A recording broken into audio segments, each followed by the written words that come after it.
और चलिए अब सीधा लिए चलते हैं आपको सरदार पटेल की आज जयंती है। देश के नाम प्रधानमंत्री नरेंद्र मोदी का संदेश। चले कि वो किस सेक्टर में क्या नया इनोवेशन कर सकता है। सफलता असफलता अपनी जगह पर है, लेकिन कोशिश बहुत जरूरी है। इसी प्रकार जब हम बाजार में खरीदारी करते हैं तो अपनी पसंद नापसंद के साथ साथ ये भी देखें कि क्या हम उससे आत्मनिर्भर भारत में सहयोग कर रहे हैं या हम उससे उल्टा कर रहे हैं। भारत की इंडस्ट्री भी विदेशी रॉ मटेरियल या कंपोनेंट्स पर निर्भरता के लक्ष्य तय कर सकती है।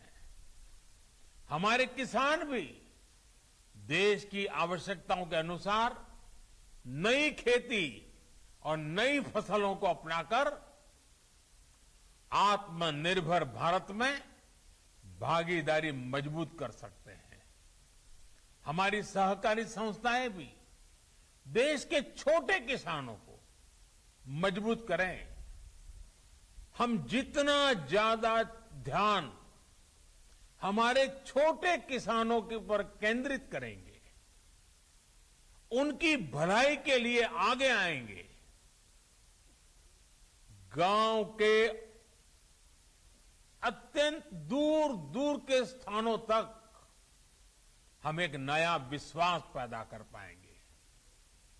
और हमें इसी दिशा में संकल्प लेने के लिए आगे आना है। साथियों, ये बातें सामान्य लग सकती हैं, लेकिन इनके परिणाम अभूतपूर्व होंगे। बीते वर्षों में हमने देखा है कि छोटे समझे जाने वाले स्वच्छता जैसे विषयों को भी जन भागीदारी ने कैसे राष्ट्र की ताकत बनाया है। एक नागरिक के तौर पर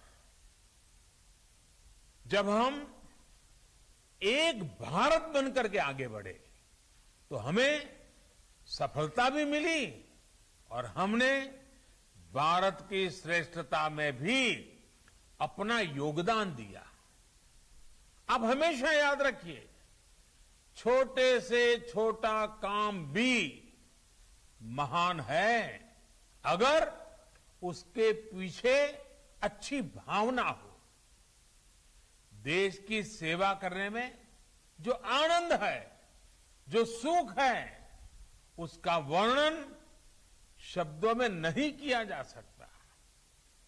देश की अखंडता और देश की एकता के लिए अपने नागरिक कर्तव्यों को पूरा करते हुए हमारा हर प्रयास ही सरदार पटेल जी के लिए सच्ची श्रद्धांजलि है।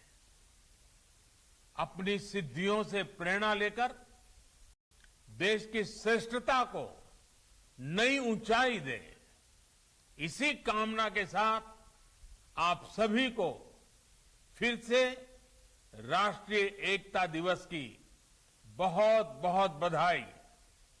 धन्यवाद।